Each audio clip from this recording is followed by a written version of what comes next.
नाही पप्पाजी, आज तुमच्याकडे बसायला नाही तर केल्या कृत्याचा जाब विचारायला आलोय मी. कुठला गुन्हा घडलाय माझ्या हातून? अरे बाप पूजन, चोराच्या उलट्या बाबा म्हणतात ना, तर त्याचाच हा प्रकार. तुला तुमच्या ते काय गुन्हा घडलाय? पप्पाजी, आजवर तुमच्यावर आम्ही विश्वास ठेवला तो आमचा गुन्हा ठरलाय. गुन्हेगार तुम्ही नव्हे, आम्ही आहोत. पप्पाजी, आजवर भोळ्या शंकराचा अवतार धारण करून लोकांकडून मान सन्मान मिळाला. आता तो भ्रमाचा भोपळा फुटलाय. त्या बोलण्याचा अर्थ समजला नाही मला. तुला जे काही बोलायचं आहे ते स्पष्ट बोल. आणखी स्पष्ट काय बोलायचं? तुम्ही आमच्या विरुद्ध गावात खोट्या नाट्या अफवा पसरून तुम्ही आमची निंदा स्वीकारता विडा उचलले ना. म्हणे रेशनिंगच्या कारभारात काळाबाजार करून ग्रामपंचायतीच्या खोटी बिलं बनवून गावच्या विकास कामाच्या पैशाची अफरातफर करतो. कोण बोलणार? तुमचा तो कार्टा गाण्या माझ्या नावाने ढोल बडवतोय उभ्या पंचक्रोशीत. त्या धनाजी गुरुवाच्या दारूच्या धंद्यात म्हणे माझी भागीदारी आहे.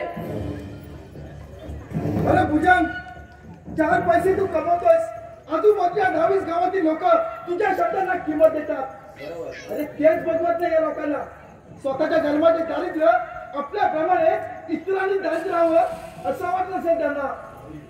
नाही मित्र, आपलं चांगलं होत नाही म्हणून दुसऱ्याचं वाईट व्हावं हे पप्पाजीच्या मनात कधी इच्छा आलेली नाही.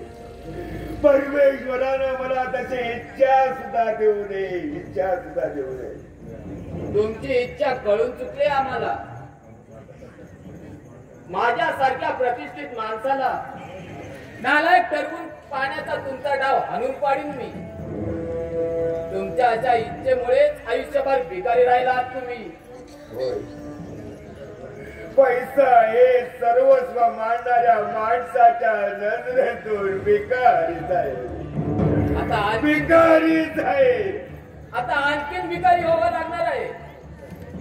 करत्या करुत्या परमेश्वराची तशी इच्छा असेल तर त्याला माणूस म्हणून मी काय करणार, काय करणार?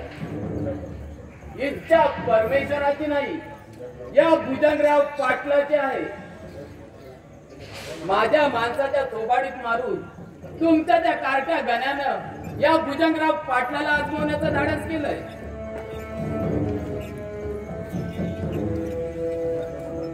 माझ्या मनात सूड संतापाची ठिणगी पेटली. आता त्या ठिणगीनं जाळून टाकणार आहे तुमची प्राण प्रतिष्ठा आणि नाव लौकिक. पप्पाजी, विलासच्या बायकोच्या आजारपणात तुम्ही पतपेढीतून कर्ज काढलं होतं. त्याचे वेळेवर हप्ते भरू न आल्याने तुमच्या घरावर जप्ती येण्याची वेळ आली. तुमच्या चांगुलपणावर विश्वास ठेवून माझ्या बाबांनी एक रकमी त्या पतपेढीची परतफेड केली होती आणि तुमची अब्रू वाचवली होती.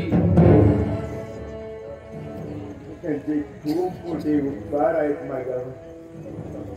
आणि तुमचा तो पुतण्या त्या उपकाराची परतफेड अपकारानं करतोय. नसेब तुम्हाला तरी आठवलंय ते. आठवण काही राहणार असं कसं होईल? आजकाल माणसाची नियत आहे ना, कधी पिढ्या सांगता येत नाही. माझ्या रकमेची परतफेड कधी करताय? थोडे दिवस थांबा, आणखी थोडे दिवस थांबा. यापुढे एक दिवसही थांबणार नाही. म्हणे थोडे दिवस थांबा. कशाला?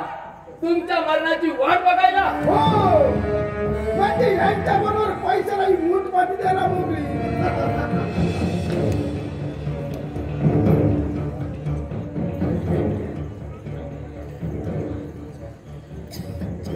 पप्पाजी, या पुढे माझ्या पायावर डोकं आपलून जीव दिलात ना तरी कर्जाच्या बाबतीत मी दया करणार नाही. बरोबर, अगदी बरोबर. उभा आयुष्यात लांडी लबाडी करून गोरगरिबांच्या परिस्थितीचा फायदा उठवून त्यांच्यात वाना मुरगनाने राक्षसरूपी गाव गुंडा आहात तुम्ही. अरे तुम्हाला कशी कोणाची दया माया येणार? मामा, मामा काय झालं? बोलत का नाही तुम्ही? अरे आता दात किळी बसले असेल त्याची. तुला एक शब्द उच्चारलास ना तुझी दात की जागेवर राहणार नाही.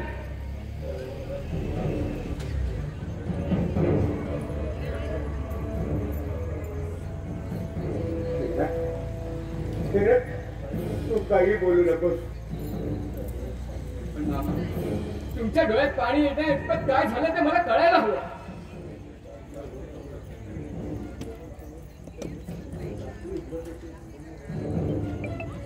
त्यांची दातगी उघडत नसेल तर मीच सांगतो.